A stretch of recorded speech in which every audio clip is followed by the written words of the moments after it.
დნმ და ფიქრების მატერიალიზაცია დაკავშირებულია ერთმანეთთან.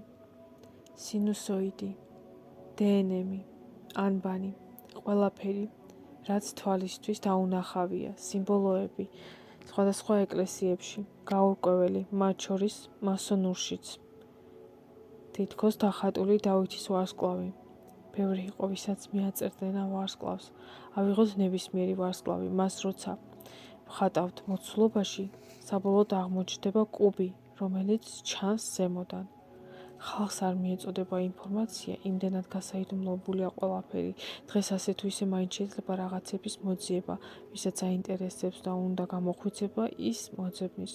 ეს რომ სკოლაში ისწავლებოდეს, ბავშვებს თავიდანვე ეცოდინებოდათ დნმ-ის სტრუქტურა და როგორ მუშაობს ის, სულ ერთ გაკვეთილში შეიძლება ამის ჩატევა და ახსნა, რომელიც რატომღაც გაცნობიერებულად არ კეთდება. ამბაში შეიძლება თვალის მიდევნება თუ როგორი არის ის დნმ-ში. არ გავშლი ახლა ამას, ცალკე წიგნები არსებობს ამაზე. უბრალოდ მივიღოთ როგორც ფაქტი და დნმ-ის მეცნიერულ დასაბუთებულად აქვს იერი სპირალური, რომელიც მოძრაობს ხერხემალზე.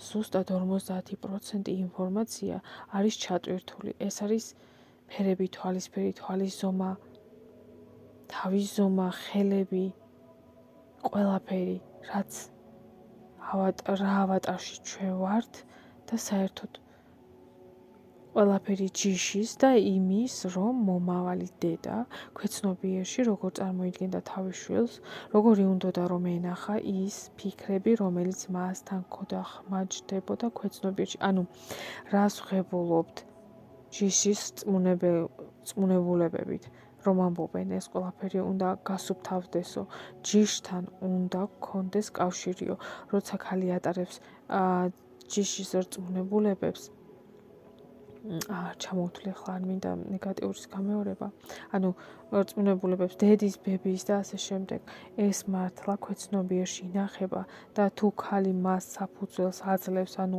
ანიჭებს მნიშვნელობას, ის ბავშვზე გადადის. ამის გარდა დნმ-ს, რაც უკვე დამტკიცებულია, აქვს ჰოლოგრაფიული სტრუქტურა, ცისარტყელასავით სტრუქტურა, ცისარტყელას ფერები და ზუსტად ეს ჰოლოგრაფია ძალიან მგრძნობიარეა ხმებთან და ვიბრაციებთან.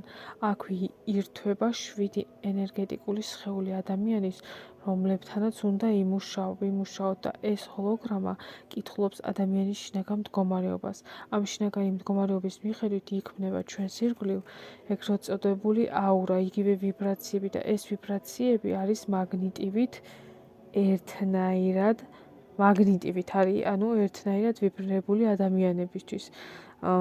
აი, მაგალითად მანქანაში ვაყენებთ რადიოს გარკვეულ სიხშირეზე, მაგალითად 105 FM-ზე და ისედებს ამ სიხშირეს მომენტალურად და უკავშირდება მას არაფრით არ მოხვდებით 105 FM სიხშირეზე, სანამ არ მომართავთ რადიოს. ანუ, სანამ შინაგან მდგომარეობას არ მომართავთ გარკვეულ სიხშირეზე, არ მოხვდებით არსად გარდა იმ სიხშირისა, რაზეც ხართ მომართული. და პასუხი არის იმაში, რომ დნმ-ში 50% თავიდანვე ჩადებულია ინფორმაცია. იმ შემთხვევაში, თუ გადაწყვეტთ იაროთ თქვენი ჯიშის გეგმის მიხედვით, თუ არ გადაწყვიტავთ ვინ ხართ თქვენ, არ ჩამოყალიბდებით თქვენ გაჰყვებით დინებას, სცენარს, რომელიც წინასწარ არის გაწერილი, იმიტომ რომ ამ სამყაროში არ შეიძლება ადამიანი უბრალოდ ისე დაბოდიალობდეს. მას უნდა ქონდეს დაახლოებით ხედვა საწყისი და საბოლოო წერტილის და 50% დნმ ეს ცარიელია,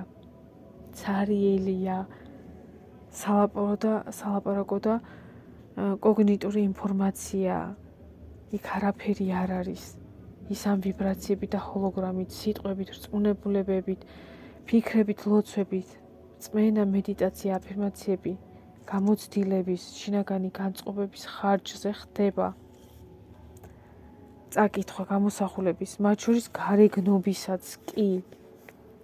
ანუ ის 50% დანარჩენს მერე ჩვენ ვავსებთ, როგორი გვინდა რო იყოს.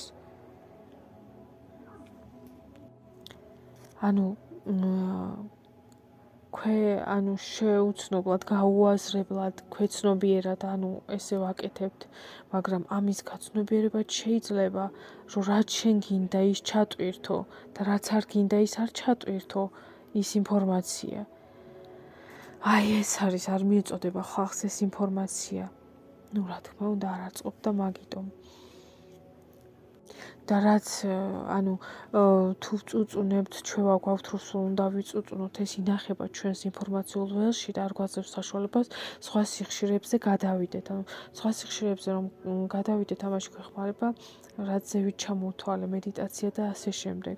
კვება, ჯანსაღი კვება აუცილებლად და მთავარი არის დისციპლინა, გამოვიმუშაოთ ჩვევა, რომ ფიქრები ვაკონტროლოთ. გისურვებთ ყველაფერს საუკეთესოდ, რომ მიგრძნოთ როგორ მუშაობს აქ ყველაფერი. გამოვავლინოთ მოთმინება იმ გზაზე, რომელიც ავირჩიეთ.